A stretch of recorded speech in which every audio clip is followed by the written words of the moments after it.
ಎಲ್ಲರಿಗೂ ನಮಸ್ಕಾರ. Welcome back to my channel Sanu D V. Word. ಇಂದಿನ ವಿಡಿಯೋದಲ್ಲಿ ಪಂಪ ಪ್ರಶಸ್ತಿ ವಿಜೇತರ ಬಗ್ಗೆ ನಾವು ತಿಳ್ಕೊಂಡಿದ್ವಿ. ಇವತ್ತಿನ ವಿಡಿಯೋದಲ್ಲಿ ಶ್ರೀ ಶಿವಕುಮಾರ ಪ್ರಶಸ್ತಿ ಕರ್ನಾಟಕದಲ್ಲಿ ಕೊಡಮಾಡುವ ವಿವಿಧ ಪ್ರಶಸ್ತಿಗಳ ಬಗ್ಗೆ ನಾವು ತಿಳ್ಕೊಂತ ಹೋಗೋಣ. ಮೊದಲನೆಯದಾಗಿ ಶ್ರೀ ಶಿವಕುಮಾರ ಪ್ರಶಸ್ತಿಯವರ ಬಗ್ಗೆ ನಾವು ತಿಳ್ಕೊಳ್ಳೋಣ. ಯಾರೆಲ್ಲ ಮೊದಲು ನನ್ನ ವಿಡಿಯೋ ನೋಡ್ತಾ ಇದ್ದರೆ ದಯವಿಟ್ಟು ಸಬ್ಸ್ಕ್ರೈಬ್ ಮಾಡ್ಕೊಂಡು ನೋಡಿ ಅಂತ ಹೇಳೋಕ್ಕೆ ಇಷ್ಟಪಡ್ತೀನಿ. ಶ್ರೀ ಶಿವಕುಮಾರ ಪ್ರಶಸ್ತಿ.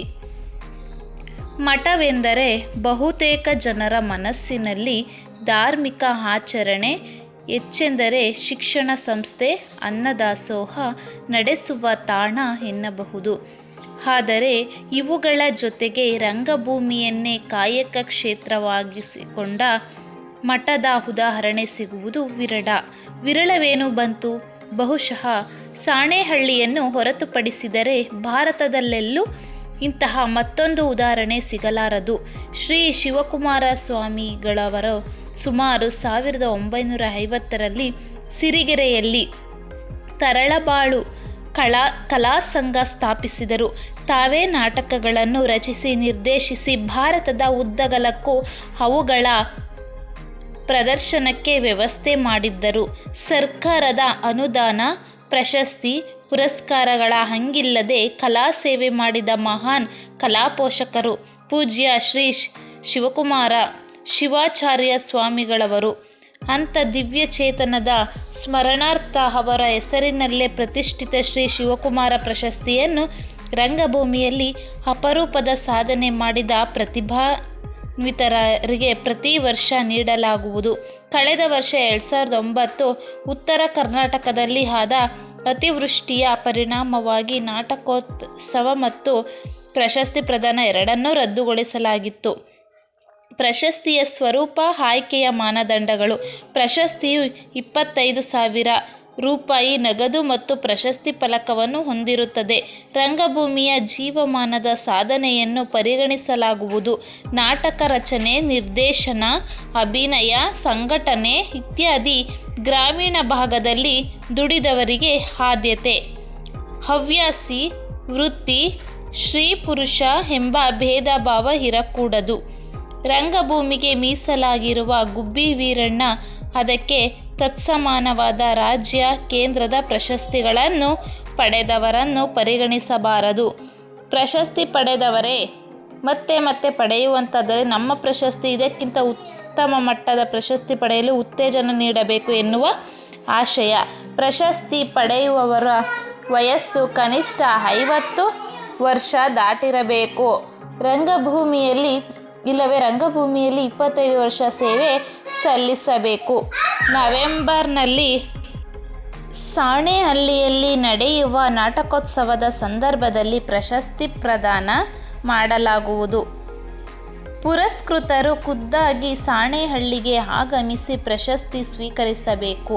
ಶಿವಕುಮಾರ ಪ್ರಶಸ್ತಿ ಪುರಸ್ಕೃತರು: ಮೊದಲನೆಯದು ಪ್ರಸನ್ನ 2004, ಎರಡನೇದು CGK 2005, ಮೂರನೇದು PG ರಂಗಧರಸ್ವಾಮಿ 2006, ನಾಲ್ಕನೇರು ಅಶೋಕ ಬಾದರದಿನ್ನಿ 2007, ಐದನೇವರು ಮಾಲತಿ ಶ್ರೀ ಮೈಸೂರು 2008, ಆರನೆಯವರು 2009 ಪ್ರಶಸ್ತಿಯನ್ನು ಅತಿವೃಷ್ಟಿಯ ಕಾರಣ ರದ್ದು ಮಾಡಲಾಯಿತು.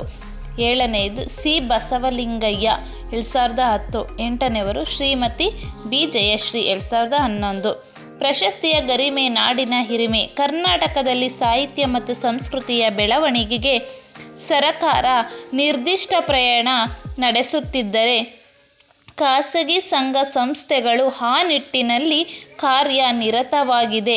ಬಹಳ ಪ್ರಮುಖವಾಗಿ ಸರಕಾರ 11ಕ್ಕೂ ಹೆಚ್ಚು ಅಕಾಡೆಮಿಯನ್ನು ಸ್ಥಾಪಿಸಿದೆ. ಹಾಗೆಯೇ ವಿವಿಧ ಪ್ರಶಸ್ತಿ ಗೌರವವನ್ನು ಕೊಟ್ಟು ಸಾಧಕರ ಮೇಲಿನ ಹೊಣೆಗಾರಿಕೆ ಹೆಚ್ಚಿಸುವ ಸಕಾರಾತ್ಮಕ ಪ್ರಯತ್ನ ನಡೆಸುತ್ತಿದೆ. ಪ್ರತಿ ಬಾರಿ ರಾಜ್ಯೋತ್ಸವ ಬಂದಾಗ ಪ್ರಶಸ್ತಿಗೆ ವಿಧಾನಸೌಧ ಎಡತಾಕುವುದು ನಿಲ್ಲುವುದಿಲ್ಲ.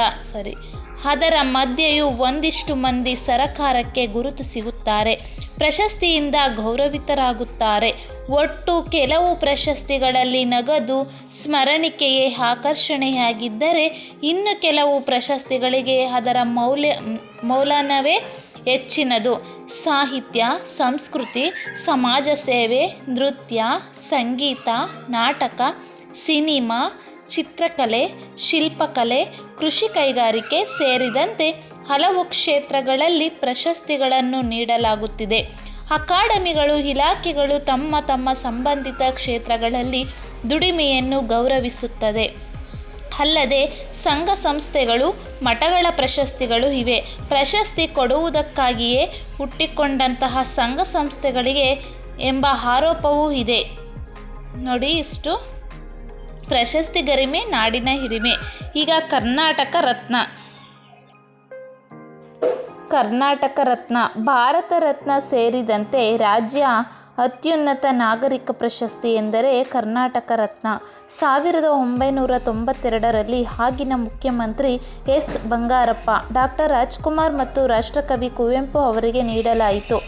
ಪ್ರಶಸ್ತಿಯು 50 ಗ್ರಾಂ ಚಿನ್ನದ ಪದಕ, ಪ್ರಶಸ್ತಿ ಫಲಕಗಳನ್ನು ಒಳಗೊಂಡಿದೆ. ಇದುವರೆಗೂ ಮಾಜಿ ಮುಖ್ಯಮಂತ್ರಿ ನಿಂಗಲಿಂಗಪ್ಪ, ಸಿದ್ಧಗಂಗಾ ಮಠದ ಶ್ರೀ ಶಿವಕುಮಾರ ಸ್ವಾಮೀಜಿ, ಸಂಗೀತಗಾರ ಭೀಮಸೇನ ಜೋಶಿ, ಹೃದಯ ರೋಗ ತಜ್ಞ ಡಾಕ್ಟರ್ ದೇವಿ ಶೆಟ್ಟಿ, ಧರ್ಮಸ್ಥಳದ ಧರ್ಮಾಧಿಕಾರಿ ಡಾಕ್ಟರ್ ವೀರೇಂದ್ರ ಹೆಗಡೆ, ವಿಜ್ಞಾನಿ ಪ್ರೊಫೆಸರ್ ಸಿ.ಎನ್. ರಾವ್, ಸಾಹಿತಿ ದೇ. ಜವರೇಗೌಡರಿಗೆ ನೀಡಿದಂತಾಗಿದೆ. ನೆಕ್ಸ್ಟು ಪಂಪ ಪ್ರಶಸ್ತಿ. ಕರ್ನಾಟಕದ ಶ್ರೇಷ್ಠ ಲೇಖಕರಿಗೆ ನೀಡುವ ಅತ್ಯುನ್ನತ ಪ್ರಶಸ್ತಿ 1987ರಲ್ಲಿ ಪ್ರಾರಂಭವಾದ ಈ ಪ್ರಶಸ್ತಿಯನ್ನು ಜ್ಞಾನಪೀಠ ಪುರಸ್ಕೃತ ಸಾಹಿತಿ ಡಾಕ್ಟರ್ ಕುವೆಂಪುರವರಿಗೆ ಪ್ರಥಮವಾಗಿ ಪ್ರದಾನ ಮಾಡಲಾಯಿತು. ಈ ಪ್ರಶಸ್ತಿಯ ವಿಶೇಷವೆಂದರೆ ಸಾಹಿತ್ಯ ಕ್ಷೇತ್ರದ 2 ಭಿನ್ನ ನೆಲೆಗಳನ್ನು ಗುರುತಿಸುವಂಥದ್ದು. ಸೃಜನಶೀಲ ಮತ್ತು ಸೃಜನೇತರ ಎಂಬ ಪ್ರಕಾರವಿದೆ. ಕಾವ್ಯ, ಕಾದಂಬರಿಯಂಥದ್ದು ಸೃಜನಶೀಲವಾದರೆ ವಿಮರ್ಶೆ ಮತ್ತೊಂದು ಸೃಜನೇತರ. ಹೀಗಾಗಿ ಒಂದು ವರ್ಷ ಸೃಜನಶೀಲ, ಮತ್ತೊಂದು ವರ್ಷ ಸೃಜನೇತರ ಪ್ರಕಾರಕ್ಕೆ ನೀಡಲಾಗುತ್ತಿದೆ. ಸೇಡಿಯಾಪು ಕೃಷ್ಣಭಟ್ಟ, ಪೂತಿನ Gopalakrishna Adiga, M. Kalburgi, K. Shivarama Karanth, Tinam Srikantaiah, G S. Shivarudrappa, Channaveera Kanavi, A N. Murthyrao, S S. Bhusanurmath, K S. Narasimhaswamy, L. Basavaraju, Poornachandra Tejaswi, H L. Nagegowda, G S. Amur, doctor T V. Venkatachalashastri, doctor M. Chidanandamurthy, Chandrashekhara Kambara, doctor S L. Bhyrappa, Yashavantha Chittala, ದೇ. ಜವರೇಗೌಡರಿಗೆ ಈ ಪ್ರಶಸ್ತಿಯು ಸಂದಿದೆ. ಇಷ್ಟು ಪಂಪ ಪ್ರಶಸ್ತಿ ಲಭಿಸಿರುವವರಿಗೆ. ನೆಕ್ಸ್ಟು ರಾಷ್ಟ್ರಕವಿ ಗೌರವ.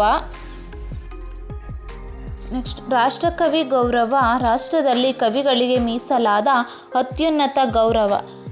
ಮಂಜೇಶ್ವರ ಗೋವಿಂದ ಪೈ, ಕುವೆಂಪು ಮತ್ತು ಜಿ.ಎಸ್. ಶಿವರುದ್ರಪ್ಪರವರಿಗೆ ಮಾತ್ರ ಈ ಪುರಸ್ಕಾರ ದಕ್ಕಿದೆ. ಹೀಗೆ ರಾಷ್ಟ್ರಕವಿ ನೀಡುವ ಪರಂಪರೆ ಹಿಂದಿ ಭಾಷೆಯಲ್ಲೂ ಇದೆ. ನಾಡೋಜ ಪ್ರಶಸ್ತಿ. ಹಂಪಿ ಕನ್ನಡ ವಿಶ್ವವಿದ್ಯಾಲಯವು ಗೌರವ ಡಾಕ್ಟರೇಟ್ ರೂಪದಲ್ಲಿ ಪ್ರತಿ ವರ್ಷ ನಾನಾ ಕ್ಷೇತ್ರಗಳಲ್ಲಿ ಗಣನೀಯ ಸೇವೆ ಸಲ್ಲಿಸಿದವರಿಗೆ ನಾಡೋಜ ಪ್ರಶಸ್ತಿ ಪ್ರದಾನ ಮಾಡಲಾಗುತ್ತಿದೆ. ಇವುಗಳಲ್ಲಿದೆ ಪ್ರತಿ ವಿಶ್ವವಿದ್ಯಾಲಯದ ಗೌರವ ಡಾಕ್ಟರೇಟ್, ರಾಜ್ಯ ಸರ್ಕಾರ ಅಂಬೇಡ್ಕರ್ ಪ್ರಶಸ್ತಿ, ಕನಕ ಪ್ರಶಸ್ತಿ ಸೇರಿದಂತೆ ಹಲವು ಪ್ರಶಸ್ತಿ ಪುರಸ್ಕಾರಗಳು ಪ್ರದಾನವಾಗುತ್ತಿವೆ. ಹಲವು ಸಂಸ್ಥೆಗಳು ಕಾರ್ಯತತ್ಪರವಾಗಿದೆ. ನೆಕ್ಸ್ಟು ಬಸವ ಪುರಸ್ಕಾರ. ರಾಜ್ಯ ಸರ್ಕಾರ ಪ್ರತಿ ಬಸವ ಜಯಂತಿಯಂದು ಸಾಮಾಜಿಕ ಕ್ಷೇತ್ರದಲ್ಲಿ ಸಾಧನೆಗೈದವರಿಗೆ 2001ರಿಂದ ಈ ಪುರಸ್ಕಾರ ನೀಡುತ್ತಿದೆ. ಮೊದಲಿಗೆ ಸಾಮಾಜಿಕ ಕಾರ್ಯಕರ್ತೆ ಸರಸ್ವತಿ ಗೋರಾ ಅವರಿಗೆ ವಿತರಿಸಲಾಯಿತು. ನಂತರ 2001ರಲ್ಲಿ ಡಾಕ್ಟರ್ ಎನ್. ನರಸಿಂಹಯ್ಯನವರಿಗೆ ಪ್ರದಾನ ಮಾಡಲಾಯಿತು. ಬಳಿಕ 2004ರವರೆಗೆ ನೀಡಲೇ ಇಲ್ಲ. 2005ರಲ್ಲಿ ಪ್ರೊಫೆಸರ್ ಎಲ್. ಬಸವರಾಜು, 2006ರಲ್ಲಿ ಡಾಕ್ಟರ್ ಎ.ಪಿ.ಜೆ. ಅಬ್ದುಲ್ ಕಲಾಂ ಹಾಗೂ 2007ರಲ್ಲಿ ಸಿದ್ಧಗಂಗಾ ಮಠದ ಶ್ರೀ ಶಿವಕುಮಾರ ಸ್ವಾಮೀಜಿಯವರಿಗೆ ನೀಡಲಾಯಿತು. 2008ರಿಂದ ಇದುವರೆಗೂ ಯಾರನ್ನೂ ಆಯ್ಕೆ ಮಾಡಿಲ್ಲ. ಬಹುಮಾನದ ಮೊತ್ತ 10 ಲಕ್ಷ ರು ಹಾಗೂ ಸ್ಮರಣೆಗಳನ್ನು ಒಳಗೊಂಡಿರುತ್ತದೆ. ಇಷ್ಟು ಬಸವ ಪುರಸ್ಕಾರ ಪ್ರಶಸ್ತಿಗಳು. ನೃಪತುಂಗ ಪ್ರಶಸ್ತಿ ಬೆಂಗಳೂರು ಮಹಾನಗರ ಸಾರಿಗೆ ಸಂಸ್ಥೆ, BMTC ಮತ್ತು ಕನ್ನಡ ಸಾಹಿತ್ಯ ಪರಿಷತ್ತು ಕೊಡಮಾಡುವ ನೃಪತುಂಗ ಪ್ರಶಸ್ತಿ ಅತಿ ಹೆಚ್ಚು ನಗದು ಒಳಗೊಂಡ ಪ್ರಶಸ್ತಿ. 5,01 ರು ಇದ್ದ ಮೊತ್ತವನ್ನು 7,50,01 ರುಗಳಿಗೆ ಹೆಚ್ಚಿಸಲಾಗಿದೆ. ಇದರ ಪ್ರಶಸ್ತಿ ವಿಜೇತರು: ಮೊದಲನೆಯವರು ಡಾಕ್ಟರ್ ದೇ. ಜವರೇಗೌಡ, ಎರಡನೆಯವರು ಡಾಕ್ಟರ್ ರಾಷ್ಟ್ರಕವಿ GS ಶಿವರುದ್ರಪ್ಪರವರು, ಮೂರನೆಯವರು ಡಾಕ್ಟರ್ ಪಾಟೀಲ್ ಪುಟ್ಟಪ್ಪರವರು, ನಾಲ್ಕನೆಯವರು ಡಾಕ್ಟರ್ CP ಕೃಷ್ಣಕುಮಾರ್ ಅವರು, ಐದನೆಯವರು ಡಾಕ್ಟರ್ MA ಕಲಬುರ್ಗಿ. ಈಗ ಏಕಲವ್ಯ ಪ್ರಶಸ್ತಿ.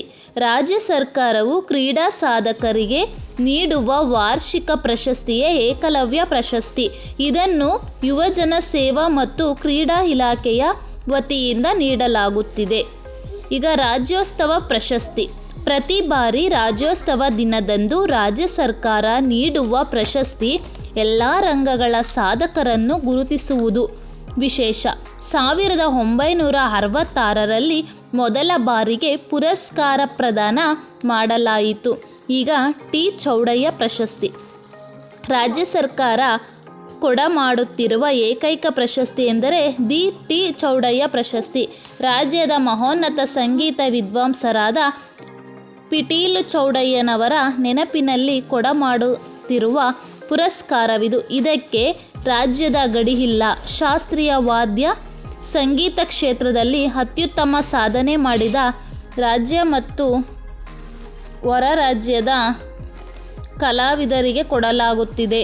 ಇದುವರೆಗೂ ಉಸ್ತಾದ್ ಬಿಸ್ಮಿಲ್ಲಾ ಖಾನ್, ಡಾಕ್ಟರ್ ವೀಣಾ ದೊರೆಸ್ವಾಮಿ ಅಯ್ಯಂಗಾರ್, ಡಾಕ್ಟರ್ ರಾಜೀವ್ ತಾರಾನಾಥ್, ಪಂಡಿತ ಉಸ್ತಾದ್ ಹಲ್ಲಾರಖ ಲಾಲ್ಗುಡಿ, ಜಿ. ಜಯರಾಮನ್ ರಂತವರಿಗೆ ಈ ಪ್ರಶಸ್ತಿಯು ಸಂದಿದೆ. ನೋಡಿ, ಇಷ್ಟು ಕರ್ನಾಟಕದಲ್ಲಿ ಕೊಡಮಾಡುವ ವಿವಿಧ ಪ್ರಶಸ್ತಿಗಳು. ಧನ್ಯವಾದಗಳು. ಮುಂದಿನ ವಿಡಿಯೋದಲ್ಲಿ ಹರಿದಾಸರು ಮತ್ತು ಅವರ ಅಂಕಿತಗಳ ಬಗ್ಗೆ ನಾವು ನೋಡೋಣ.